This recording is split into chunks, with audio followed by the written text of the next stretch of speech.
Please এই তুলনাগুলো কেউ করবেন না। This is my humble request to you. এগুলো না আমার উপরে আপনারা একটা বাড়তি প্রেশার অ্যাড করছেন এবং আমাকে কিছু কিছু ভক্তের রোশনালে পড়ার উপায় বের করে দিচ্ছেন। যার সাথে তুলনা দিচ্ছেন, he is an industry in himself. সত্যি কথা হচ্ছে কেউ কখনো পৃথিবীতে কারো জায়গা নিতে পারে না। ম্যাক্সিমাম নারী দর্শকরা বলছেন যে শাকিব খান ভাই যেই লাইনে গিয়েছেন এবং সিয়াম ভাই হচ্ছে আমাদের পরবর্তী সুপারস্টার। এগুলো না আমার উপরে আপনারা একটা বাড়তি প্রেশার অ্যাড করছেন এবং আমাকে কিছু কিছু ভক্তের রোশনালে পড়ার উপায় বের করে দিচ্ছেন। তবে আপনি যে লাইনটা বললেন যে আমি লাইফে আমার মায়ের কথা শুনেছি, আমার বউয়ের কথা শুনেছি, আমি ঠকিনি, সো নারী দর্শক যদি কিছু বলে ওটা মেনে নেওয়া ভালো। সত্যি কথা হচ্ছে কেউ কখনো পৃথিবীতে কারো জায়গা নিতে পারে না এবং আমরা কেউ কারো জায়গা নেওয়ার জন্য তাহলে একটা জাস্ট রিপ্লেসমেন্ট ক্রিয়েট হবে।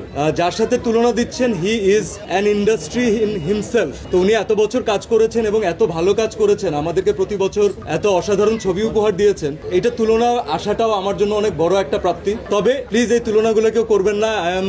This is my humble request to you. কারণ আমি পার্টিকুলারলি কাজ করে গেছি এই কারণে যেন আমি দ্য ভেরি নেক্সট সিয়াম আহমেদ হতে পারি। তো আমি সেই আইডেন্টিটির জন্যই কাজ করব এবং আপনাদেরকে ইনশাল্লাহ সিয়াম আহমেদ হিসাবে কিছু দেওয়ার ট্রাই করবো।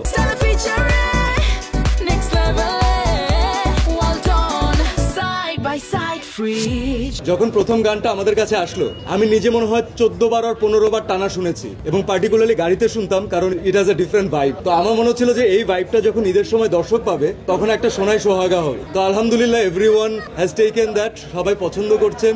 ঈদে বাজানোর মতো একটা গান পেয়েছি আমরা, বিভিন্ন হলুদে বিয়েতেও হয়তো বাজবে। So I think I am loving the whole experience. দেখুন, particularly you cannot make everyone happy. Particularly this character Rusho is like this. এখন আপনি বলেন যে যদি সিয়াম আহমেদ কখনো এটা বলবে নাকি, I will never say this. কিন্তু সিয়াম আহমেদ বলবে না দেখে যে পৃথিবীর কেউ বলবে না, ব্যাপারটা তো এমন না। এই ক্যারেক্টার যারা দেখেছেন তারা এটাও জানেন যে একটা রুশো অ্যাজ এ ক্যারেক্টার সে তার ওয়াইফের জন্য কোন লেভেল পর্যন্ত যেতে পারে এবং ওর মাঝখানে কোনো ফিল্টার নাই। আমাদের ভালো লাগলে ভালো বলি, খারাপ লাগলে বলি না না বেশ ভালো হয়েছে। Rusho is not like that. He is always on the face এবং ওর ওয়াইফের ব্যাপারে ছোট ছোট ইনফরমেশন ওর কাছে এটা অনেক vital, because he cares for his wife, he loves his wife. তো আমার মনে হয় প্রত্যেকটা নারী দিনের শেষে এরকম একটা পুরুষ চায়। তো যাদের ভালো লাগে নাই, I am sorry, no problem, আপনাদের নেক্সট টাইম অন্য কিছু ভালো লাগাবো, but for this time Rusho is right. হলের ভেতরে যেই ধরনের এক্সাইটমেন্ট দেখতে পাচ্ছে পাবলিক যখন তারা তাদের সিনেমাটা আপন করে নেয়, তখনই আসলে তারা এইভাবে শীষ বাজায়, তারা গান গায়, তারা নাচে। This is a new experience for me. I am sure this has been an old experience for real energy production and Mehedi Hasan Hridoy, but this is a new experience for me and I am enjoying every bit of it and I am really grateful to the audience.